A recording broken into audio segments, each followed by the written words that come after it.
Welcome back to Sandy Bottom Homestead, everybody. Hope you're having a fantastic day. It is a beautiful day, excuse me, in coastal North Carolina. The pollen is starting to come out if you can't tell. It is 65 degrees and it is going to get down to about 45 tonight. And then guess what? Tomorrow night, it's gonna freeze. And that's the name of the game. But we're gonna talk about what I'm planting in my garden and seeds I'm starting for my garden in March, because it is that time of the month. All right, so you can see we've got a little bit of room left for the garden to plant. We've got some stuff going on in the greenhouse. Everything is prepared over here though. And if we come over here to the wild garden, it's getting prepared. We just take it one step at a time, you know, just put your head down and grind through it. So we're getting everything ready to plant, and we're gonna be doing some direct sowing of spring crops, cool weather crops, and we're gonna be starting some more seeds for summer. And the closer we get, we're gonna start interjecting new crops in for summer that don't need to be in seed cells for more than a month, maybe 2 weeks sometimes. So all of this starts to kind of come together now, and it's full speed ahead. Now the first thing we're going to be planting for this month is going to be in this bed here. We're going to put a lot of lettuce and a lot of rutabagas in here. And the rutabagas need to go in sooner than later. So we're going to put in, you can see the other day I came out here and just kind of test dug it. We're going to do 2 double rows of lettuce. We're going to do a double row here and a double row here. And then we'll probably do the rest with rutabagas, because what we get from the rutabagas now will be what we get until next fall. So we want to make sure that we have enough to go until next fall. And on the note of rutabagas, if you've never taken a rutabaga and mixed it with potatoes, there's 2 beautiful things about that. One is it adds a nice flavor to it, and it's a very good low carb option to beef up mashed potatoes or something. So we really want to try and get those. And the beautiful thing of it is, with this bed being potatoes, this bed being rutabagas, they're going to come out about the same time, and the rutabagas can store for a really long time in the fridge. So we'll be eating rutabagas regularly, which will be very nice. Maybe we'll try and wax dip them like they do in the store. I don't know if that works or anything about it. Probably costs way more than it's worth. So one thing we're gonna do is we're gonna put radishes in this pot, in this container here. And then these lettuces, or not lettuces, cabbages seem to be a little stunted.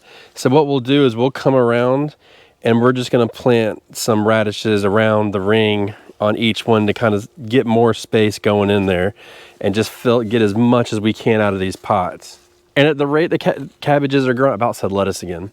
At the rate the cabbages are growing, if we do that, they still won't take up, they shouldn't, unless they just explode in growth, take up the space of that the radishes need. So we can probably get a pretty good harvest out of that. I like to squeeze stuff into my containers as much as possible and just see what we can get away with. Again, we're always testing, seeing what's going on. So we're gonna do that there. And we've got some containers up here as well that we are going to do. I put 2 cabbages in there, but again, we've got plenty of time, and I think I can get away with a good solid radish harvest out of every container in here and save the space for our garden. So we've done some potatoes here, and I've put in 2 rows, and I'm gonna wait and put in another row. And this is just before March. So this is the final sowing of potatoes. This whole bed will be nothing but potatoes, and it should work out okay. There is one caveat to this. I grew peppers in this bed last year, so we're putting kind of a nightshade behind a nightshade. So it's not the best, but I did put enough soil in here to rejuvenate it, to hopefully it won't be an issue. But we're definitely gonna do that here, and that'll wrap up this whole bed. And then we've got these 2 beds over here that we need to plant in. And so we're gonna continue to fill these out. I think what I wanna do here is I think I want to try and grow some beets in here.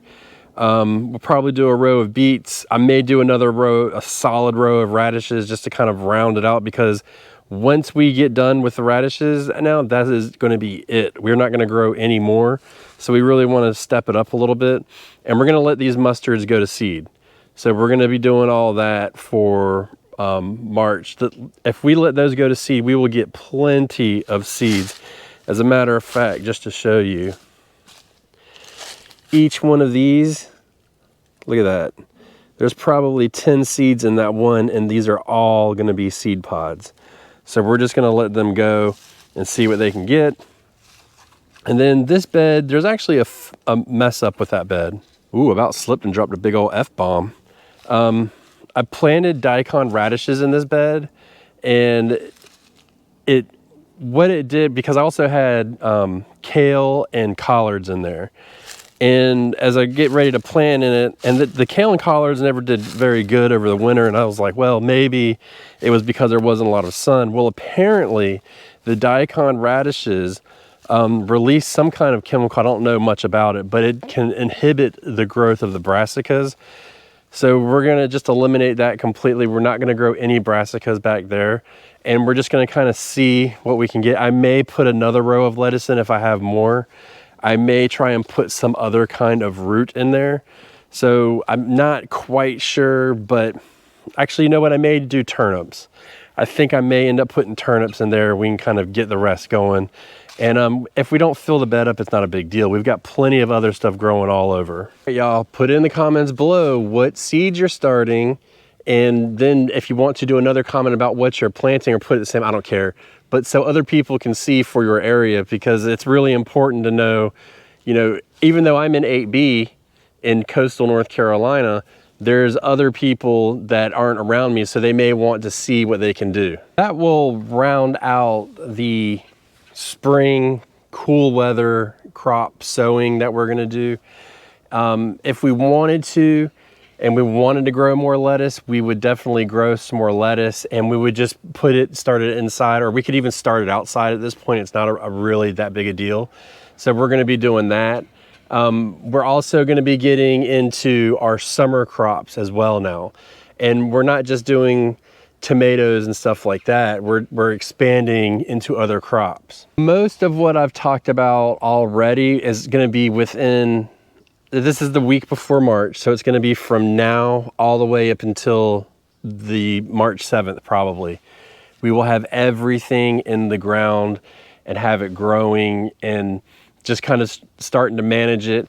We've still, at that point, we're going to have about a month left of, a month to a month and a half left of frost chances. So we'll be managing that to the best of our ability, but it's getting less and less now, as I've been talking about. So we shouldn't have to worry about it too much. Now, about probably the second week of March, the second week of March, I'm gonna start doing squashes, zucchinis, and I'm not gonna do my melons yet. I'm gonna wait for those.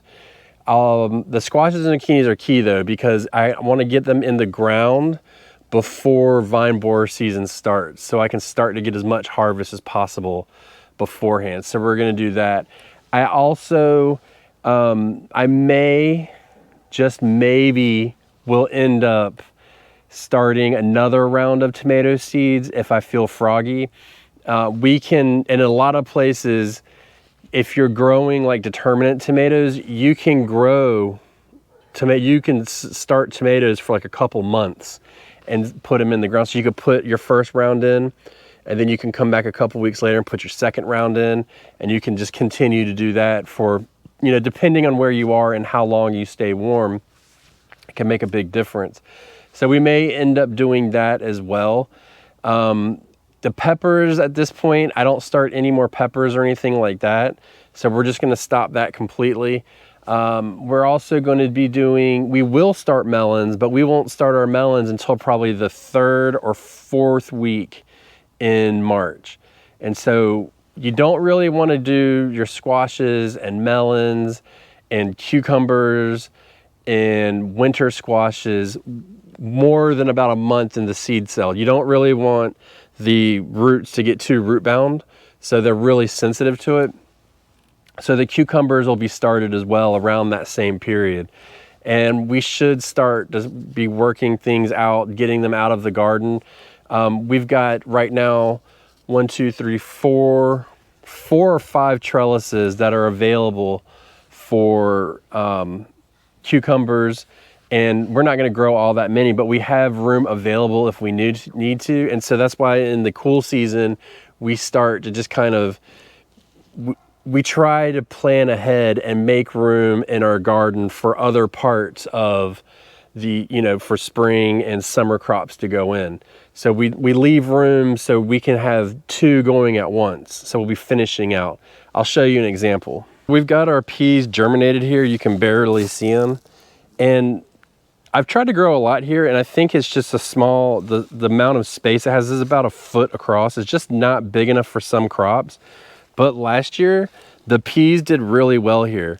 So we start them here, but then we'll come back and we'll plant on this side, and this will fill up, and this won't shade this out because of the way the sun comes across. So all of this kind of works out pretty good. And by the time whatever we plant here comes up to roughly here, these will be done and we can pull them out. So we don't really want to go all in on something like peas or anything like that. We want to kind of take our time, make sure that we can get other stuff in, because even though we like them, first of all, they're labor intensive because you got to pick them like all the time. It's kind of a pain. So we definitely don't want to be doing that, but we want to make sure that all of this stuff has a chance to get in the ground and we're not missing our opportunity to maximize the grow time and the space in our garden. Because even though, you know, some people may say this is a big garden, it's really not that big when you start rounding out what you're going to eat for the year. Goodbye.